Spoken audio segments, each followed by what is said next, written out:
Now let us talk about different horizons of the soil. Okay, so horizon A is the topsoil. Horizon A is the topmost layer.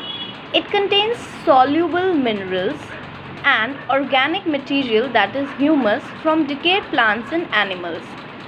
These are needed for the growth of plants. Leaching of soil is common in this layer. Okay, so when I am saying soluble minerals, it basically means it is dissolved itself in the soil. That means minerals are in this layer, minerals are dissolved itself in the soil, and it has organic matter, that is humus, which is necessary for the fertility of soil. So how does soluble material help? See, if you will see in this layer, in the initial layer, we grow okay, plants and do agriculture. So all the minerals which the soil has will transfer from plants, and whatever the production or the fruit the plant is bearing will come into that fruit. Okay, the minerals from soil. The other thing is, yes, it contains humus, which will help for the fertility of soil, okay, for the growth of whatever we are growing. Also, leaching of soil is common since this is the uppermost layer. So in this layer, it is most prone to basically the washing away of soil. Okay, now for example, if there is high wind or speedy wind, or you can say excessive rain, so in these areas, or you can say in the horizon A, it is most common that leaching will take place. Okay, the second is horizon B, that is called subsoil. Okay, below horizon A we have horizon B, the layer below the topsoil. Okay, topsoil is also horizon A.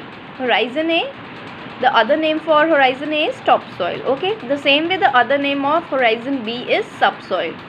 So it is just below the topsoil, in which sand, silt and clay are found in horizon B. Sand, we all know, silt is basically the different kinds of sediments, okay, which is collected or deposited through water, through rain, or the flow of river. So in this portion, that is horizon B, we have sand, silt and clay. It is also called the subsoil. The layer has more mineral content than horizon A. Okay, in this layer, that is horizon B, there are more minerals than horizon A, but has very limited organic matter.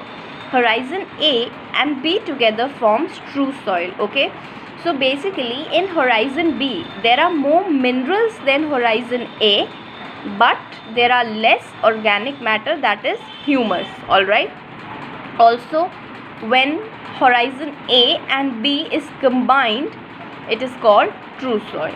All right, horizon C is basically called rock fragments. That means the rock is fragmented into small little parts. Horizon C has small pieces of rocks. The true soil develops. Okay, this true soil, when we combine A and B, the true soil develops from these rock material. These rocks are not affected by biological process. So since this horizon C is very down towards in the soil profile, so it is not affected by any of the biological processes taking place. All right, so the last horizon of soil is basically horizon D, that is the parent rock, in which there are big rocks. Horizon D has unbroken solid rock material lying below horizon C. What does it has? Unbroken, that means which is huge rocks that are not easily broken. So unbroken solid rock material, and it is lying below horizon C.